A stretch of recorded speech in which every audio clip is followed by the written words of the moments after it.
Hey, this is Jamie from Capsule Computers, and today we are reviewing Call of Duty World War II. This FPS is available now for PlayStation 4, Xbox One, and Windows. At the time of the recording of this video, the game costs $59.99 US or $89.95 Australian on the PC, and $99.95 Australian for the consoles. Yep, it's that time of year again. The latest iteration of Call of Duty is out.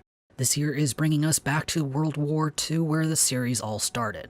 Now don't get me wrong, I don't mind the choice of war. I think World War II has a lot of campaigns to cover in the video game, but the single-player campaign is going back to the same old Normandy invasion that we've seen time and time before. It's like the Italy campaign never happened or something. The single-player campaign writing is decent, though it's nothing fantastic. It's got all the standard war film tropes, where everyone gets to go home without feeling too depressed about the entire ordeal. It's a little unrealistic, but I suppose we don't get gritty realism from Call of Duty titles anyways. However, I do appreciate the return to a more traditional war story instead of the series' preference for the ultra-elite Special Forces story that seems to have dominated the last 8 or 9 years worth of titles. The single-player campaign is solid for the most part. It's got quite a bit of variety. It has all the trappings of a modern FPS single-player campaign with the obligatory sniper and rail shooting segments. The maps have a good balance between claustrophobic, close-quarter battles and huge epic set-pieces. Like any recent Call of Duty title, players get a little bit of time in tanks and aircraft, which give players a greater appreciation for World War II's scale.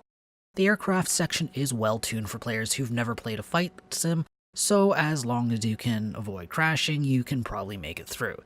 The stealth sections are more numerous this time around, but the stealth mechanics are a bit bare-boned.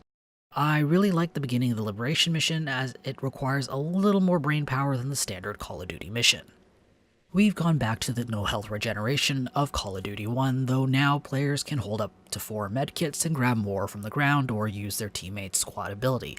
I like the new system. It strikes a balance between the faster pace regenerating health and the more cautious nature of limited health kits. The squad abilities are okay, some are extremely useful, and some not so much. I think a few could use some tweaks, especially the Mark Target ability, which I found to be pretty useless. The pace is so fast and enemies pop out to fire so often, you'd have to be blind not to notice enemies popping out of cover.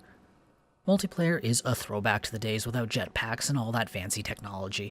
It's back to a more rigid character creation with the divisions that specialize in each weapon type, offering 3 sets of perks and a special ability for that weapon type. It's the Call of Duty we all fell in love with in Modern Warfare with a few tweaks. The maps are a good mix. I like the new war mode for the most part. It's an attack-defend mode that has different styles of objectives for each stage.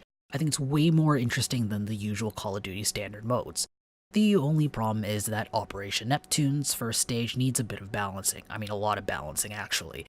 After the AI stop spawning about 2 minutes into the stage, the round usually consists of 4 more minutes of Germans just mowing down the Allied side. It's not fun at all. Sledgehammer has had a bit of a rough launch with World War II, but they seem to be ironing out a lot of the kinks in the past few weeks.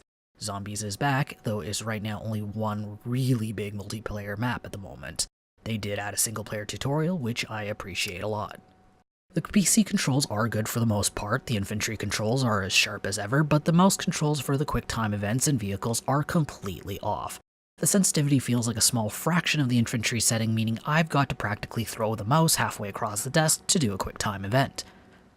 The audio-visual experience is solid. The soundtrack is what you would expect from an epic war film, and the sound effects are excellent. The game handles directional sound very well. The voice acting is worthy of a AAA title for the most part, and the visuals are great, though there are a few maps suffering from low FPS compared to the others. Call of Duty is like the FIFA of the FPS world. Each year guarantees a new title with some small iterative changes that usually move the game in a positive direction.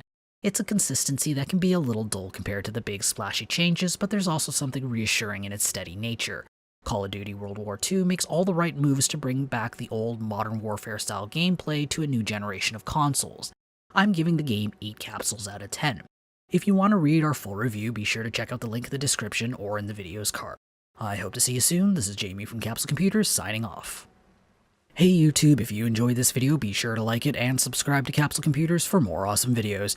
If you're looking for more videos to watch, check out our review of Assassin's Creed Origins here on the right. If you're looking for another military FPS to play, why don't you check out our review of Rising Storm 2 Vietnam here on the left.